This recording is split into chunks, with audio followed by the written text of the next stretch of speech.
দিনাজপুরের ফুলবাড়িতে ক্ষুদ্র নৃগোষ্ঠীর মানুষদের জীবনমান উন্নয়নে প্রাণী সম্পদ অধিদপ্তরের প্রকল্প প্যাকেজের আওতায় ছাগল বিতরণ করা হয়েছে। বিস্তারিত থাকছে মোহাম্মদ আশরাফুল ইসলামের প্রতিবেদন। আজ 10 নভেম্বর উপজেলা পরিষদ চত্বরে উপজেলা প্রাণী সম্পদ ও ভেটেরিনারি অধিদপ্তরের আয়োজনে 196 জন ক্ষুদ্র নৃগোষ্ঠীর হাতে ছাগল প্রদান করা হয়। উক্ত অনুষ্ঠানে উপজেলা প্রাণী সম্পদ কর্মকর্তা ডক্টর সারোয়ার হোসেনের সভাপতিত্বে প্রধান অতিথি উপজেলা নির্বাহী কর্মকর্তা ইসাক আলী সকলের মাঝে ছাগল বিতরণ করেন। বিশেষ অতিথি ছিলেন সহকারী কমিশনার সামিউল ইসলাম ও ফুলবাড়ী থানার ওসি AKM খন্দকার মহিবুল, কৃষি কর্মকর্তা সাইফ আব্দুল্লাহ মুস্তাফিন, প্রকল্প বাস্তবায়ন কর্মকর্তা মিজানুর রহমান। এই বিষয়ে প্রাণী সম্পদ কর্মকর্তা ডক্টর সারোয়ার হোসেন জানান, সমতল ভূমিতে বসবাসরত ক্ষুদ্র নৃগোষ্ঠীর জীবনমান উন্নয়নের লক্ষ্যে প্রাণী সম্পদ উন্নয়নের লক্ষ্যে সবাইকে 2টি করে ছাগল বিতরণ করা হয়েছে। ফুলবাড়ী উপজেলার ক্ষুদ্র নৃগোষ্ঠীর 196 জনকে 2টি করে 392টি ছাগল প্রদান করা হয়। তিনি আরো বলেন, 14 দিনের মধ্যে কোনো ছাগল অসুস্থ হয়ে মারা গেলে সেগুলো পরিবর্তন করে দেওয়া হবে।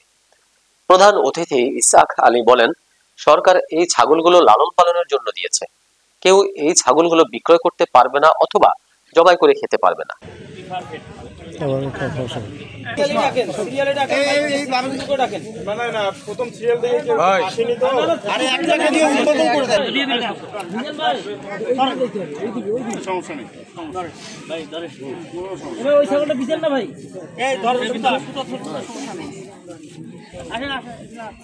ছাগল পাইছেন হাসেন জীবনের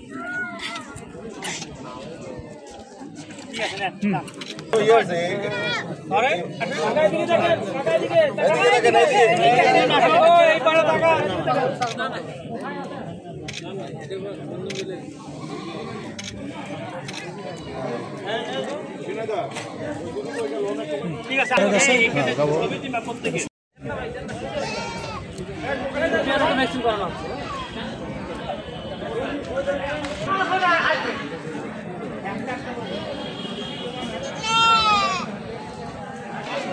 কেমন লাগছে? কোন ইউনিয়ন আপনার? ইউনিয়ন কোন? এলিবাড়ি গ্রাম।